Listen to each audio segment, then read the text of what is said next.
एक महिला शहर की लड़कियों को किडनैप कर रही थी। उसे एक मानसिक बीमारी थी। तभी जासूस मेहुल ने मामले की जांच शुरू की। मेहुल के शक के दायरे में ये 3 औरतें आईं। ये मानसिक बीमारी की मरीज थीं। सारा ने कहा, सर मुझे अंधेरे से डर लगता है, ये मेरी एकमात्र समस्या है। स्टेला ने कहा, सर मुझे सब कुछ सुपर क्लीन चाहिए, मुझे यही एक मानसिक बीमारी है। मिया ने कहा, सर मुझे कीड़ों की मानसिक बीमारी है, जबकि मैं कीड़ों को देख भी नहीं सकती। इसके बाद मेहुल ने उन तीनों के घर जाने का फैसला किया।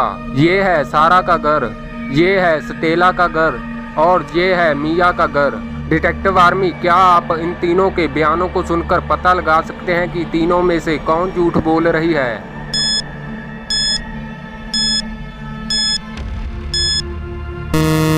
मिया ने कहा था कि वह कीड़ों को नहीं देख सकती, लेकिन उसके घर में कीड़ों की तस्वीरें हैं, तो इसी ने झूठ बोला।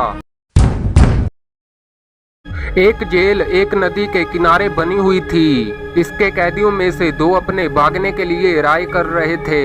पहले कैदी ने कहा कि मैं जेल से भाग गया था और मैं नदी के सामने आया, और जब मैं नदी पार करने के बाद दूसरी तरफ गया तो डिटेक्टिव मेहुल ने मुझे पकड़ लिया।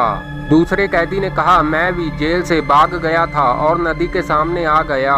उसने कहा कि जब मैं दूसरी तरफ जाने के लिए तैर रहा था तो मैंने एक शार्क देखा और मैं तुरंत जेल में लौट आया।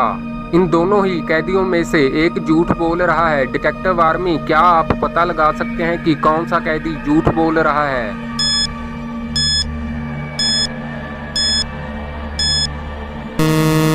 दूसरे कैदी ने कहा कि उसने नदी में एक शार्क देखी थी, लेकिन नदियों में शार्क नहीं होती, तो इसी ने झूठ बोला।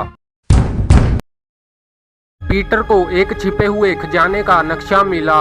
पीटर ने उस नक्शे का पालन किया और एक पिरामिड के अंदर आया। तभी उसे एक पजल दिखाई दिया।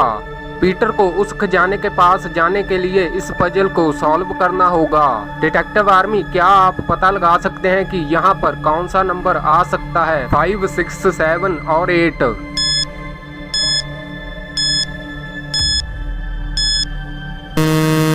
डिटेक्टिव आर्मी, यहाँ नंबर 8 आएगा।